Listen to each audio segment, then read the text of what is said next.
There's no joy in the jilting of lovers, of the potential of something that could have been. There are moments of circumstance that propel coincidences further and further together, to the point that even long-lost sweethearts from your past come back to ask for help. That neighbours become more than you wanted.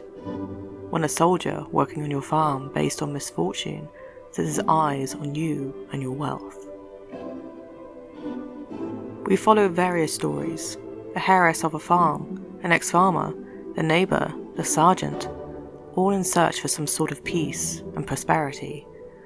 Their stories tell us of the beauty and the burden of love, how conversations hold so much weight, and even the smallest of gestures could tilt someone's cold heart.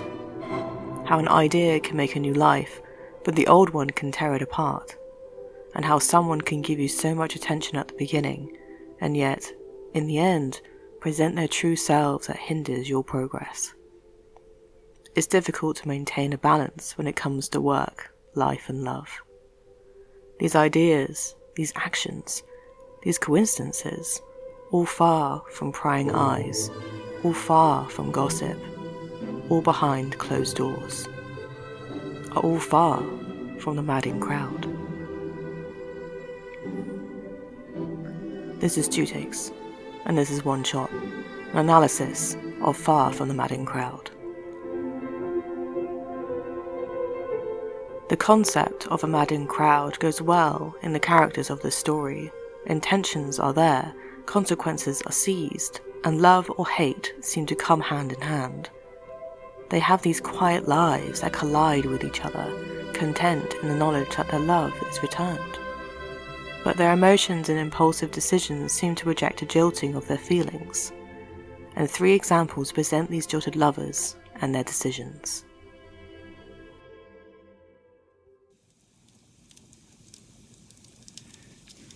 You must at least admire my persistence. I do. And like me? Yes. And respect me? Yes. Very much. Which is it, like or respect? It is difficult for a woman to define her feelings in a language chiefly made by men to express theirs. If you worry about a lack of passion on your part, a lack of desire, if you worry about marrying me merely out of guilt and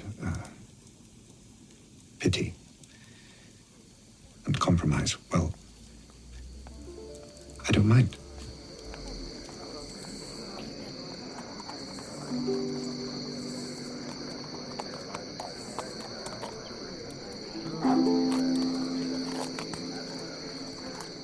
The neighbour, Mr. Boldwood, enters the picture as this untouchable man, but it seems getting through to his heart was easier said than done. I guess the rumours of the other ladies had worked on him for 2 years, spending their money on their outfits, perhaps indicates that no one has really gotten to know him or even talked to him properly. And the added rumour of Boldwood apparently jilting his lover years ago might have spurned the joke of a Valentine's card being sent by his neighbour, Bathsheba.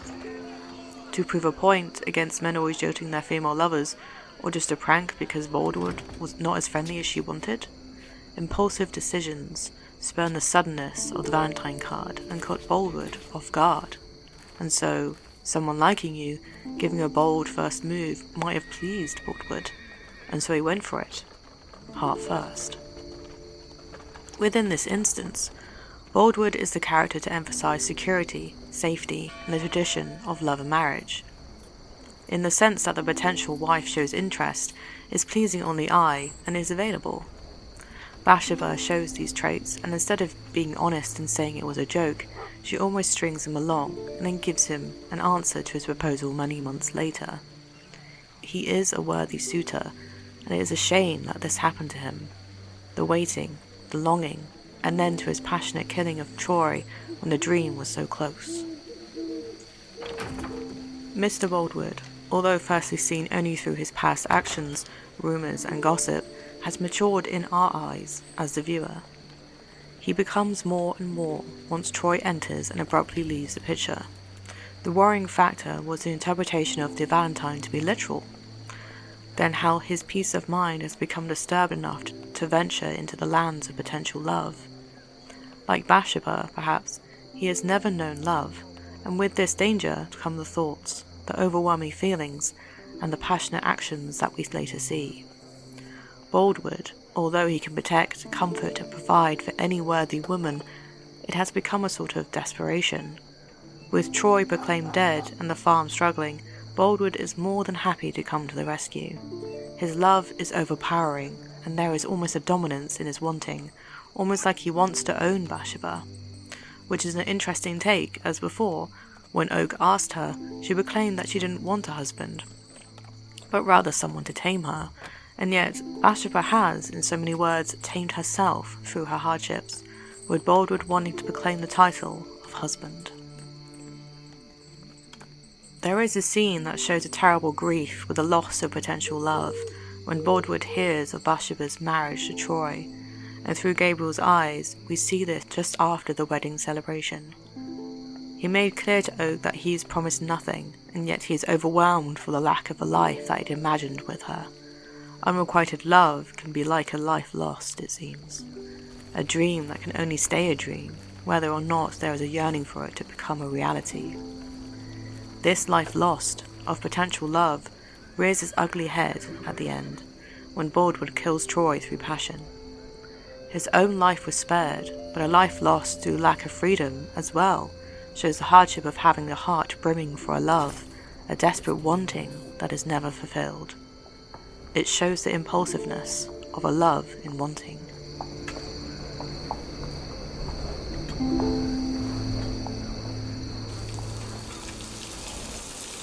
Gabriel, I've been a fool.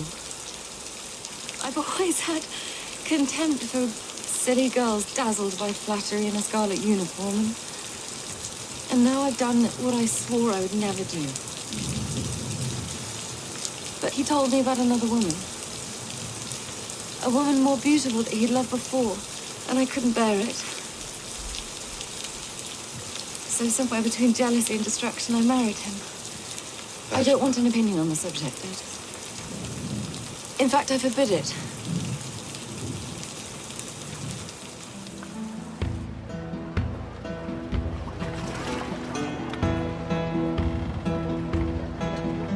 Sergeant Troy, from the moment he meets Bathsheba, interprets his love by expressing how beautiful she is and showering her with wit and charm. This is something Bathsheba has never had. She expresses her annoyance but also her fascination, and so her first kiss happens, as well as many other firsts.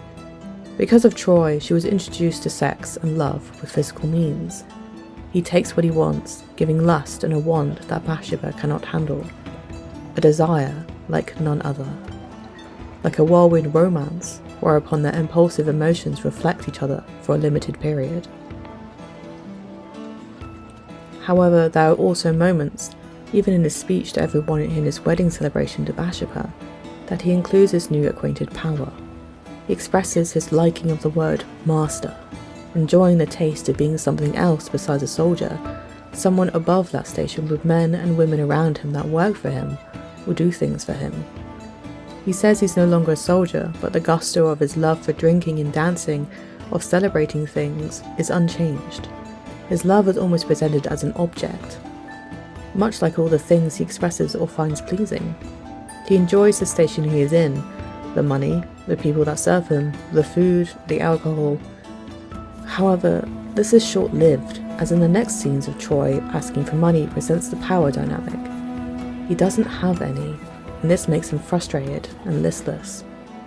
When they are married, you can tell the spark has left, and they both feel that they have made a mistake.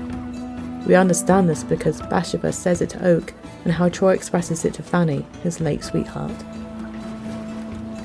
When Fanny dies, and she is escorted in her coffin to Bathsheba's farm because it's her last known address, the dots are connected and Bathsheba experiences a loss and cries because of it.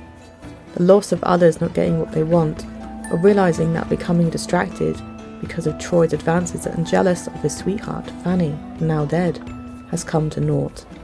Bathsheba cries also for her own loss, and how her time was stolen, like the song they sing in the farmhouse, "Let no man steal your time." And like Fanny, her heart somewhat dies in a lack of love or of promises that were never kept.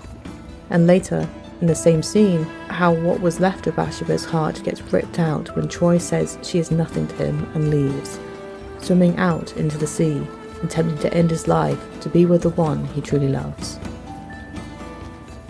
When Troy comes back at the Christmas Eve party before his untimely death, his pretense of missing her goes unheard, and so his demands of more money and an aggressive expectancy of Bathsheba supporting his spending at demands because they are married presents the devastation of a love that wasn't true to begin with. All of the pawns of a romance were in place, but because of their impulsiveness, marriage was not the right answer. Their impulsiveness, in haste, was what went wrong in the matters of the heart, mistaking lust for love.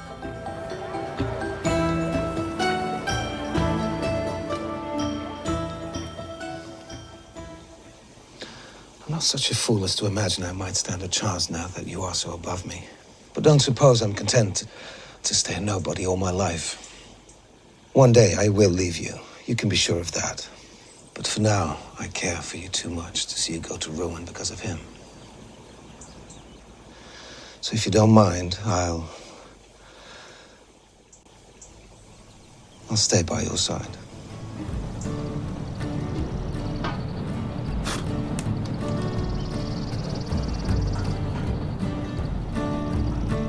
These things happening to Bathsheba always seem to end up with her talking to Gabriel, perhaps wanting his words of comfort. What is interesting is that although the dynamic has changed, she is the mistress of the farm and he is her shepherd, Gabriel does not tell her what she wants to hear. He is honest and direct, with a quiet pride of sorts that reflects his integrity and loyalty.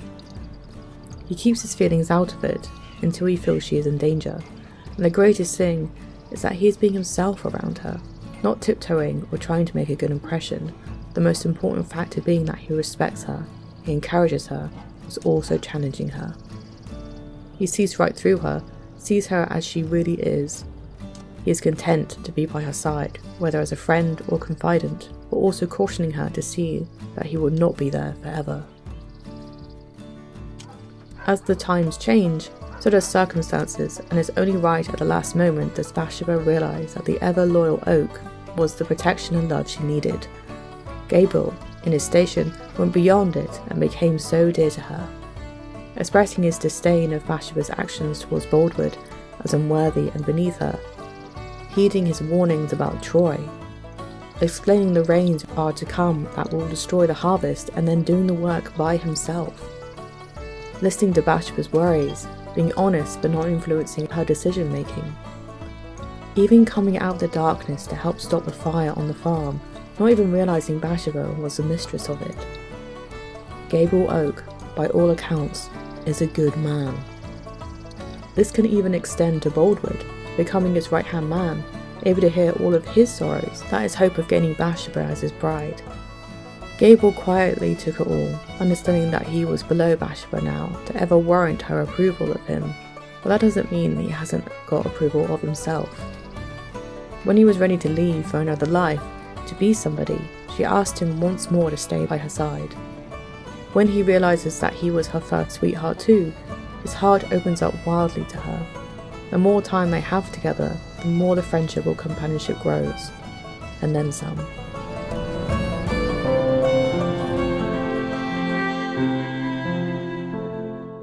All had good intentions, all from different backgrounds.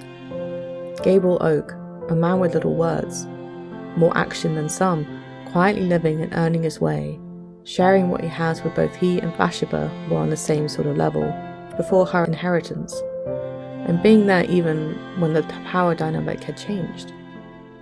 Another, Troy, a sergeant, until no more, dishonoured by his impulses, the debt of Bathsheba, asking her for things until there is no more, being spoiled in her inheritance, not caring for the person he married. And then the third, Boldwood, boldly showing that what he has and proposing through wealth that he can look after her. Their love expressed in different ways, but always forgetting about Bathsheba's independence, how earning her own way, loving her own way, and learning from her own mistakes makes her the courageous one, the one that needs to find the right suitor, not the other way around. And to think to have so many suitors in a lifetime. It is indeed, as Liddy says, what a luxury to have a choice. The first offer of marriage was when she was too restless and did not want to settle down and to be some man's property. The second offer was when she has her own responsibilities and has ownership of things that she wants, for example, a piano. She does not need a husband because she can afford and look after herself. Nothing was promised, so it was asked again as a safe harbour after the third proposal. And the third, the one that was accepted because it presented and introduced something Bathsheba has never experienced, if only in books. A whirlwind romance, hidden meetings, and stolen kisses. After reflection, it can be interpreted that Bathsheba thought herself silly, but would have to make do with the choices, although impulsive, she has made. With Boldwood becoming the potential safety anchor in the chaos of Troy and his debts, and with Oak being the sturdy tree, familiar in its branches and listening ears against the storm of her heart. The one that matters is the one between Bathsheba and Gabriel at the end, and its way of happening is more unique than we realise. Bathsheba asks Gabriel to ask her again. This time, it is her choice of a suitor, and Gabriel accepts with all of his heart. Troy's love is like that on the surface, compliments that are fleeting, and enjoyments of the body that eventually fade over time, like a wave upon the sandy beach. Boldwood's love is a sort of enveloping love, almost like smoke or mist in the air, and Oak's love is that of the earth, forever there, but flourishing and changing with the layers of intimacy and time that can do in a relationship. He never wavers, and he is loyal to the end. Each has layers, it seems, and some are more pronounced than others. It appears through each person's interpretation of what love means, the impulsiveness of the heart and the steadiness of the head need to be in harmony to warrant a love worthy of your time. Thank you for listening to this episode. If you enjoyed what was said, then please support the show from my Patreon. And if you want to know what's happening next, follow my Instagram. To know my day-to-day thoughts, follow my Twitter. And if you want to read what was said instead, then follow my blog, linked elsewhere. With your support, I can only make this better, so again, thank you from the bottom of my heart.